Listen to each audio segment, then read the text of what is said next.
obscurity.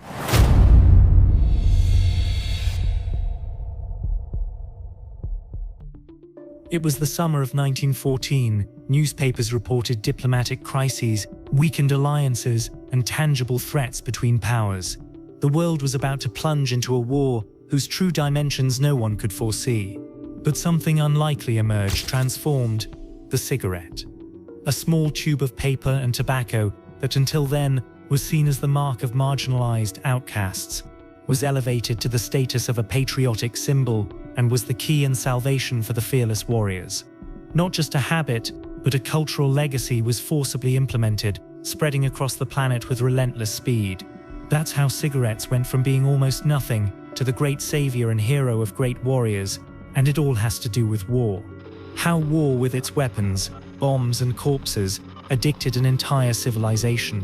The transformation that began amid the suffocating smoke of explosions and burning tobacco ended up shaping the 20th century. Before World War I, smoking cigarettes was not an accepted practice among the elites.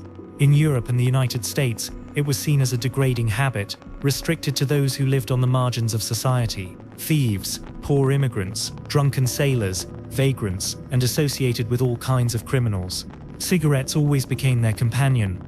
Those who were more respectable preferred cigars, imposing, expensive, a symbol of elegance, or pipes, linked to tradition and status. Cigarettes, cheap and vulgar, had no place among the nobility. They were the vice of the poor.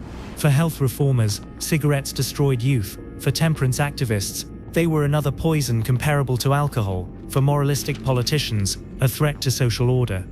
In Victorian England, there was even the stigma of a lack of masculinity. Cigarettes were associated with effeminate behavior. In the United States, they were even more closely linked to dangerous and undesirable elements, associated with what came from outside, from the unknown, from the un-American. New immigrants from Eastern Europe, Mexican communities, lower-class Italians, it was seen as a symbol of disorder. The contempt did not come only from the cultural elite, it was recorded in newspapers, books, and even in politics. The New York Times, in 1886, wrote with apocalyptic conviction: the decline of Spain began when it adopted the cigarette. If this habit spreads among American adults, the ruin of the Republic will be inevitable. And decades later, Henry Ford, automobile magnate and symbol of progress, reinforced this view in 1914. Almost every criminal is a heavy smoker. Han het ingeduld mate. There lovely smoker, winderford news het stop, han het in tonti gupalok, with moral decay and national failure. Between 1895 and 1921, the restrictions, however, did not last. Cigarettes were small, easy to hide, cheap to produce, and addictive. By 1927, all state bans had fallen, defeated by a habit that was spreading ever more widely and silently. Between 1900 and 1920, per capita cigarette consumption grew by more than 1,000%. The image of cigarettes, however, remained marginal. It was not something that was smoked in respectable salons or literary cafes.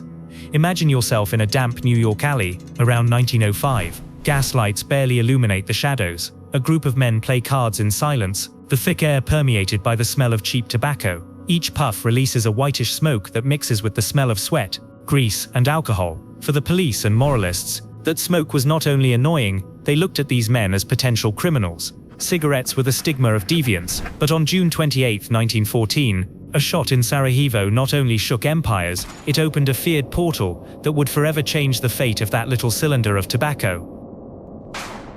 The cigarette goes to war.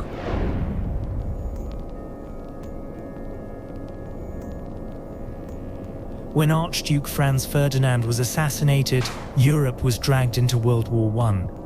In a matter of weeks, millions of men were called up, marching toward trenches that stretched for hundreds of kilometers. And there, amid the mud, the danger, the fear, the hunger, and the incessant explosions, the cigarette began its metamorphosis. The British Army quickly realized that nicotine calmed frayed nerves, eased hunger when rations were scarce, and helped keep men awake during long nights on guard duty. Cigarettes became as essential as bread or ammunition. Soon, military supply boxes arrived in the trenches, not only with food and gunpowder, but with neatly stacked packs of cigarettes. The British Army began to include cigarettes in official rations alongside bread, meat, and ammunition. Organizations such as the YMCA and the Red Cross sent tons of packs as part of their morale support kits. the scene was repeated on all fronts.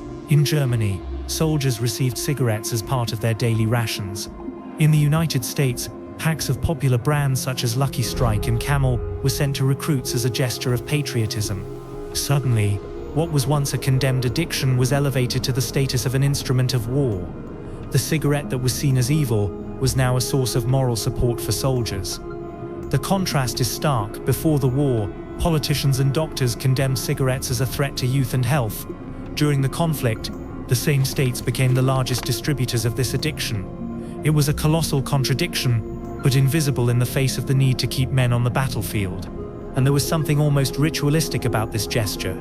Lighting a cigarette in the trenches was not just smoking. It was sharing a moment of humanity in the midst of hell.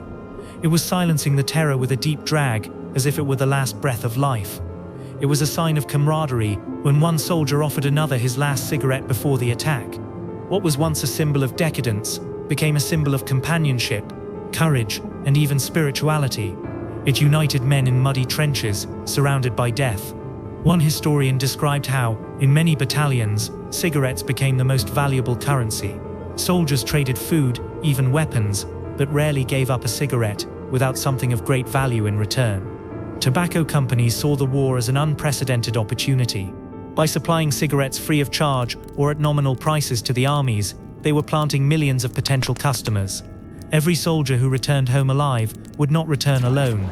He would bring with him the habit of smoking, reinforced by its association with courage, sacrifice, and patriotism. Advertisements soon took advantage of this. Posters showed smiling soldiers with cigarettes in their mouths, accompanied by slogans such as "The Taste of Victory," "A Faithful Companion in the Trenches." It was a complete reversal of the narrative. Cigarettes were no longer a symbol of crime and weakness, but became an emblem of masculinity, honor, and resilience.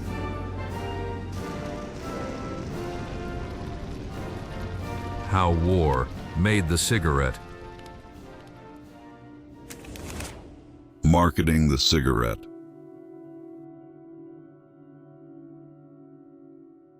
The war not only rehabilitated cigarettes, it turned them into silent heroes.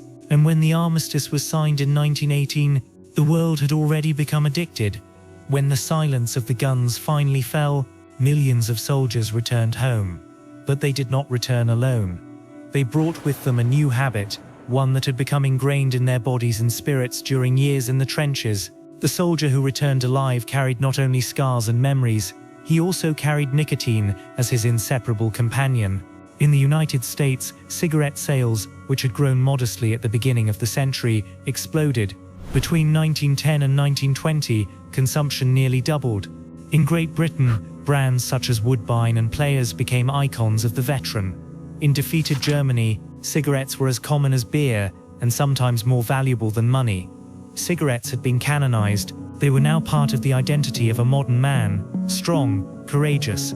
Tobacco companies, which had previously fought for small market shares, now competed on fertile ground. With millions of addicted veterans, the customer base was guaranteed for decades.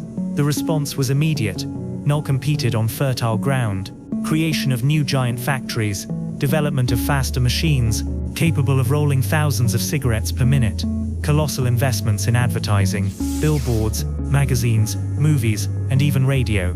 Cigarettes were no longer handmade. They became a mass-produced product, manufactured on an almost military scale. But along with this new image, something was hidden in the shadows. Military doctors were already reporting chronic coughs, lung diseases, and extreme addiction among soldiers. The first suspicions that something deadly was hidden inside that cylinder were hushed up. After all, how could anyone doubt something that had become a symbol of survival and courage? To keep the wheels turning, advertising became a powerful psychological weapon. It had a mission: to normalize cigarettes in all aspects of everyday life. The 1920s marked the rise of modern advertising. Magazines, billboards, posters in train stations and radio ads were everywhere. Cigarette companies dominated this arena with unprecedented power. Tobacco companies knew they had a unique opportunity on their hands, and they turned soldiers into unwitting poster boys. Modesfrequenken of tobacco companies knew they had a unique opportunity on their hands. Advertisements multiplied. Posters showed men in uniforms smiling, a cigarette between their fingers. Strong men in advertisements said, "Cigarettes are a worker's friend." Magazines described cigarettes as the flame of courage that brought our boys home. Doctors and scientists were hired to say that smoking relieved stress and strengthened the lungs. Lucky Strike used one of the most aggressive campaigns of the decade. In a world of excess, what do you choose? Smoke, guilt-free. A slim body is your choice. The modern woman knows there's no room for weakness. The perfect body isn't achieved by sweets, but by the right choice. Choose control, choose style, choose Lucky Strike.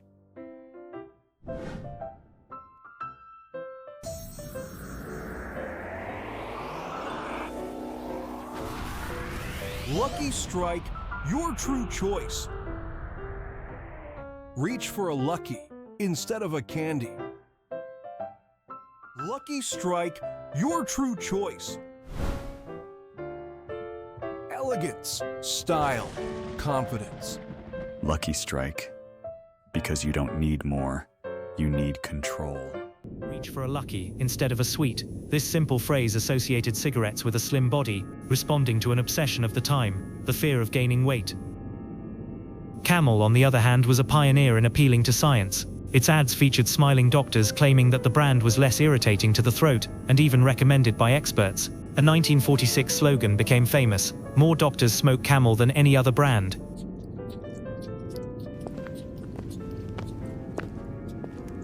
Camel, the perfect choice.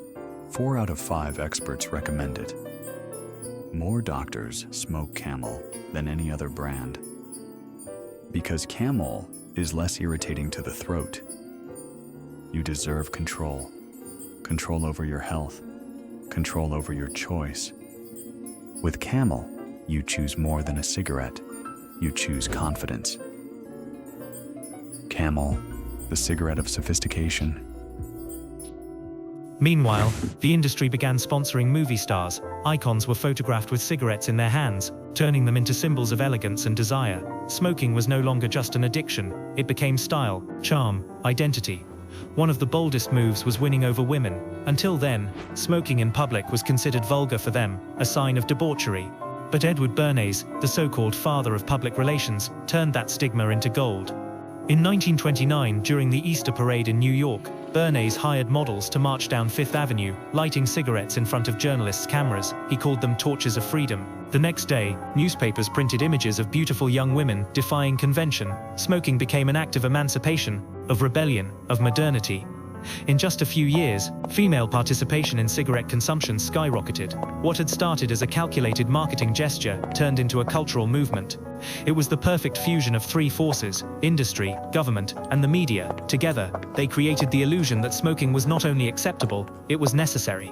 In the post-war period, when the world was in ruins, countries devastated by hunger, inflation, and instability all needed something to ease their invisible pain. Cigarettes fit perfectly into that moment. What began as a wartime ration, a way to ease suffering on the front lines, soon took over every corner of civilian life. For traumatized veterans, it was a cheap sedative. For civilian youth, it was a symbol of maturity and status. For governments, it was a growing source of tax revenue. Veterans taught their children to smoke. Young people saw war heroes and movie stars with cigarettes in their mouths. Cigarettes became a symbol of status, freedom, rebellion, and even patriotism. It was impossible to escape. Cigarettes were everywhere, in every hand. Each puff was a link between the impetuous past and an uncertain present. And, at the same time, it was fuel for an industry that was now becoming one of the greatest economic empires of the 20th century. This marriage transformed cigarettes into something greater than a product. It became an economic and cultural authority that sustained governments, fueled fortunes, and shaped entire generations. But this alliance also carried a silent curse. While billions of cigarettes were sold, billions of lives began to be shortened. Into the stratosphere.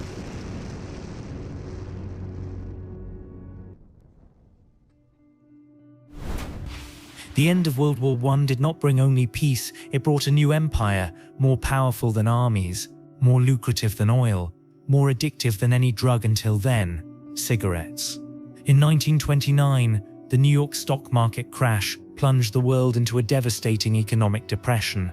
Millions lost their jobs, their homes, their hopes, but amid the ruins, there was one product that not only resisted, it thrived. Cigarettes were cheap. A pack cost less than a cup of coffee in many cities. For the unemployed, it was the illusion of relief. For the exhausted worker, it was a break from the daily grind. For the abandoned woman, it was silent company. In the 1930s, global cigarette consumption reached unprecedented levels. In the US, it exceeded 120 billion units annually. In Germany, even before the rise of the Nazis, cigarettes were already deeply rooted in everyday life. Smoking became universal, but the 1930s were inevitably heading toward another abyss. The world, still reeling from the Great Depression, saw the rise of authoritarian regimes, nationalist rhetoric, and the shadow of an even wider war. When Germany invaded Poland in 1939, sparking World War II, cigarettes were once again called upon. This time, not as an accidental ally, but as an official psychological weapon. The armies of all the powers included cigarettes in their standard rations. The industry received million-dollar contracts to supply troops, and once again, nicotine became fuel for war. It calmed fear, sped up decisions, kept soldiers awake during endless vigils. Veterans' accounts describe how, on the beaches of Normandy, many soldiers lit cigarettes before disembarking. It was as if that small cylinder of tobacco was the last ritual of life before death. The end of World War II brought an even more favorable scenario for the industry. Millions of soldiers returned addicted. Advertising, now even more sophisticated, associated cigarettes with victory, masculinity, the reconstruction of the world, meaning consumption jumped from 300 billion cigarettes annually in 1940 to over 400 billion in 1950. Means in Japan, devastated by bombs, cigarettes were used as currency.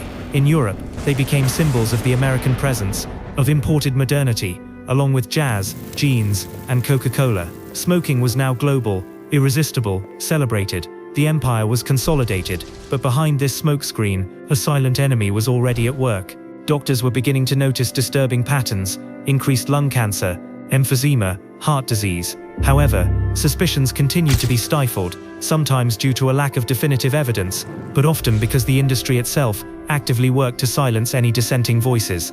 The cigarette, which had been born as a symbol of marginality, was now protected by an economic and political empire, and humanity was just beginning to pay the price.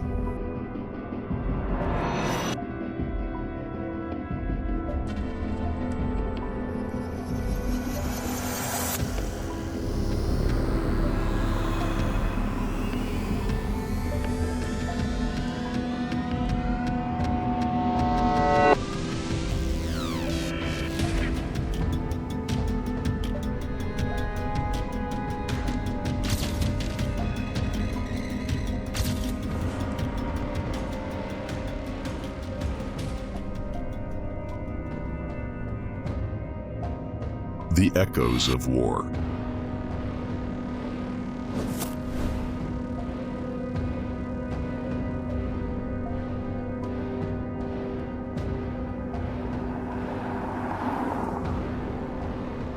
The end of World War II ushered in a new era. The world was immersed in economic prosperity, population growth, new consumer products, appliances, cars, television, and along with this wave of optimism, an almost ubiquitous figure, the cigarette. In the United States, in the 1950s, more than half of the adult population smoked regularly. Doctors, teachers, athletes, politicians, Hollywood stars, they all appeared in advertisements or interviews with a cigarette between their fingers. In Europe, the number was not much different. Smoking was not only common, it was expected. Cigarettes had become a social ritual. They were offered at business meetings, romantic dates, parties, and even doctors' offices. They were a symbol of sophistication, virility, and even health. But something was beginning to change. In the 1940s, attentive statisticians and doctors were already noticing a disturbing phenomenon.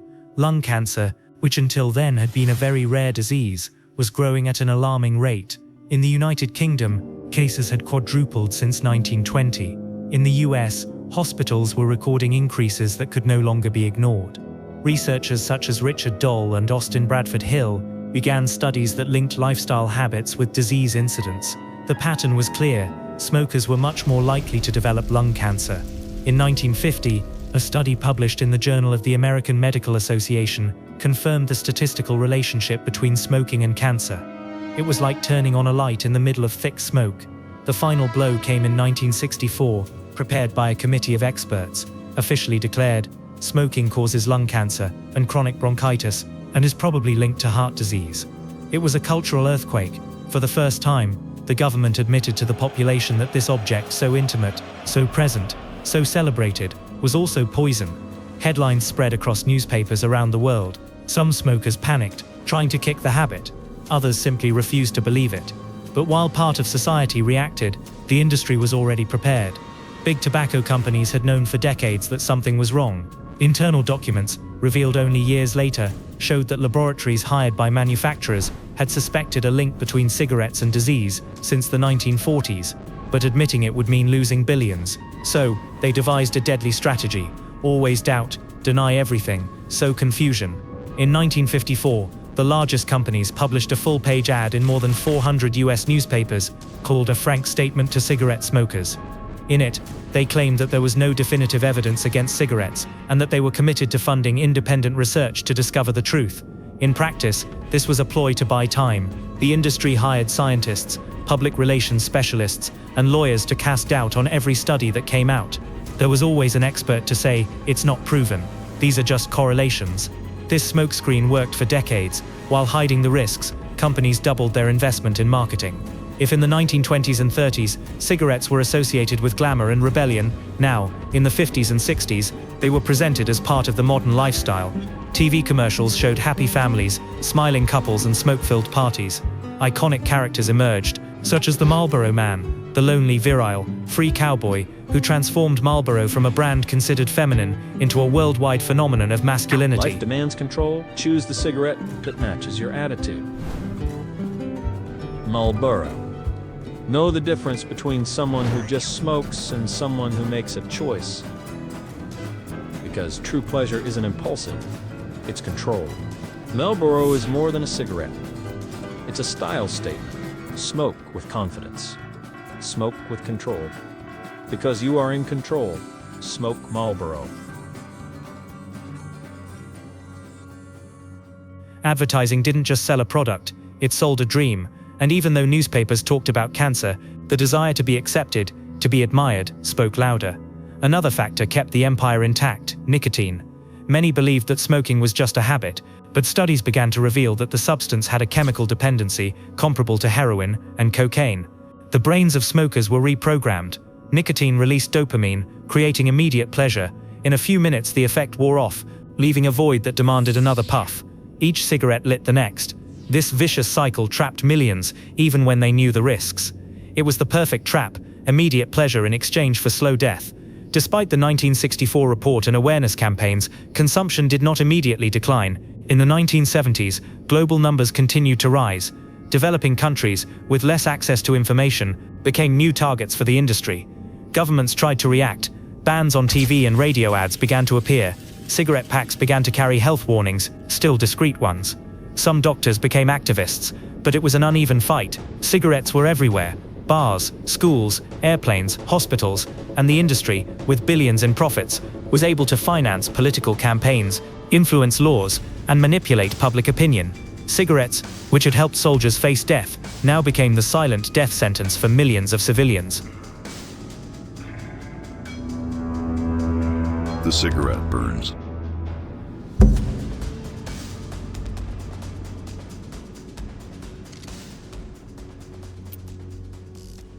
The world had been seduced by propaganda. But, starting in the 1970s, the net began to close in. The science was already clear: smoking caused cancer, emphysema, heart problems, and slowly killed millions. Governments, still timid, began to respond with public policies. And civil societies, increasingly informed, raised their voices against smoking. It was the beginning of a new war, no longer against enemy nations, but against a billion-dollar empire that fed on addiction and corpses. In 1971, the United States banned cigarette ads on radio and television. At the time, it was a serious blow to the industry. Those glamorous campaigns that shaped generations disappeared from the screens. Other countries slowly followed suit. Canada imposed restrictions. Australia began discussing stricter laws. In Europe, some governments began to require more visible warnings on cigarette packs. But that was just the beginning. The industry, astute, adapted quickly. If they couldn't advertise cigarettes, they advertised lighters, clothes, watches, all with the same colors, logos, and symbols as the tobacco brands. It was called indirect advertising, a way to continue seducing without showing the smoke. Meanwhile, a new weapon emerged against cigarettes: the notion of passive smoking. Research showed that it wasn't just smokers who got sick. Family members, children, and co-worker exposed to smoke also had a higher risk of cancer and respiratory diseases. This revelation was a turning point. Until then, smoking was seen as an individual choice, a risk taken by the smoker themselves. Now, it was discovered that it was also an invisible attack on innocent people. This argument strengthened campaigns to ban smoking in enclosed spaces, first on airplanes, then in schools, then in bars, restaurants, hospitals. Cigarettes, which had been synonymous with glamour, began to be pushed onto sidewalks and into the shadows. Behind the scenes, the industry continued its dirty war. For decades, it continued to deny that nicotine was addictive. They claimed that smoking was just a habit, and that anyone could quit whenever they wanted. But secret documents began to leak out. In 1994, 7 of the top executives from tobacco companies were summoned to the US Congress. In front of the cameras, they solemnly swore that they did not believe nicotine was addictive. This scene became a global symbol of corporate hypocrisy. A few years later, documentary evidence showed that they did know, and had known since the 1960s. The company's own internal laboratories had demonstrated the devastating effects of nicotine on the human brain. Worse still, it was discovered that cigarette formulas were manipulated to increase addiction by regulating nicotine doses and adding chemicals that enhanced its absorption. The empire not only knew about the poison, it made it even more lethal. The revelation of these lies sparked an unprecedented wave of lawsuits. US states sued the companies to recover billions spent on healthcare for smokers. In 1998 came the Master Settlement Agreement, a historic agreement in which the largest cigarette manufacturers agreed to pay more than $200 billion in compensation over 25 years. In addition to the money, they accepted even stricter restrictions on advertising and the disclosure of internal documents that exposed their entire manipulation strategy. These papers, known as the Tobacco Papers, revealed decades of deliberate deception, funding of false research, misinformation campaigns, and the use of consumer psychology to hook new generations on addiction. It was the complete skeleton coming out of the smoke closet. But while they were being defeated in American courts, the companies were already devising another plan: to expand into developing countries. In Asia, Africa, and Latin America, colorful and aggressive campaigns found fertile ground. Young people were seduced by slogans that could no longer be used in the US. The result was tragic. In many of these regions, smoking rates skyrocketed just as the Western world was beginning to curb consumption. It was a vicious cycle. While some were liberated, others were imprisoned. In the 1980s and 1990s, anti-smoking campaigns became increasingly aggressive. It was no longer enough to warn people that smoking was bad for them. Now, it was necessary to shock. Images of diseased lungs began to appear on cigarette packs. Advertisements showed children coughing, widows crying, families destroyed by addiction. In some countries, such as Australia, cigarette packs began to have standardized packaging, without logos, only with images of devastated bodies. The goal was clear: to destroy the aura of glamour that had sustained cigarettes since the war. By the late 1990s, cigarettes had lost much of their symbolic power in the West. They were no longer a status symbol, but a sign of illness. But, even though defeated in court and restricted in advertising, the industry remained powerful. New products emerged, such as light and filtered cigarettes, falsely presented as safer. And, behind the scenes, the first tests of alternatives, such as electronic cigarettes, began, which decades later would bring a new wave of debate. The battlefield had changed, but the war was far from over. Even under siege, the industry continues to earn more than $700 billion a year. Its economic and political power is still immense, and its strategy is clear: survive through deceptive innovation. Today, it talks about cigarettes of the future, lower-risk products, and even a commitment to public health. A discourse that echoes the same broken promises of the past. From the battlefields of World War I, to the screens of Hollywood, from the trenches of propaganda to the courtrooms, tobacco has proven to be more than just a product. It is an empire that has shaped societies, addicted generations, and taken a toll in blood. And its story is not over yet. Cigarettes began as an addiction among marginalized classes. It was transformed into a symbol of patriotism in the trenches. It grew into a billion-dollar empire, protected by governments and corporations. And now, in the 21st century, it wears the mask of innovation. But deep down, it remains the same chemical weapon in the form of a habit. Lies the world. The world have the strength to bring down the empire of smoke once and for all? Or are we doomed to repeat history, always with new packaging for the same poison. Comment below with your opinion on the subject. Wars end in treaties, powers fall in revolutions, but cigarettes, they survive. Perhaps because it is not just a product, but a reflection of human frailty in the face of the promise of immediate pleasure. The real battle has never been on the battlefield, but in every breath. And that's not the only story forgotten by war. Follow episodes 2 and 3 of this series. In the next chapter, we will reveal the story of a woman who, disguised as a man, joined the front lines, faced death, found love, and forever changed what we think about courage and sacrifice. Don't miss it. Subscribe to continue following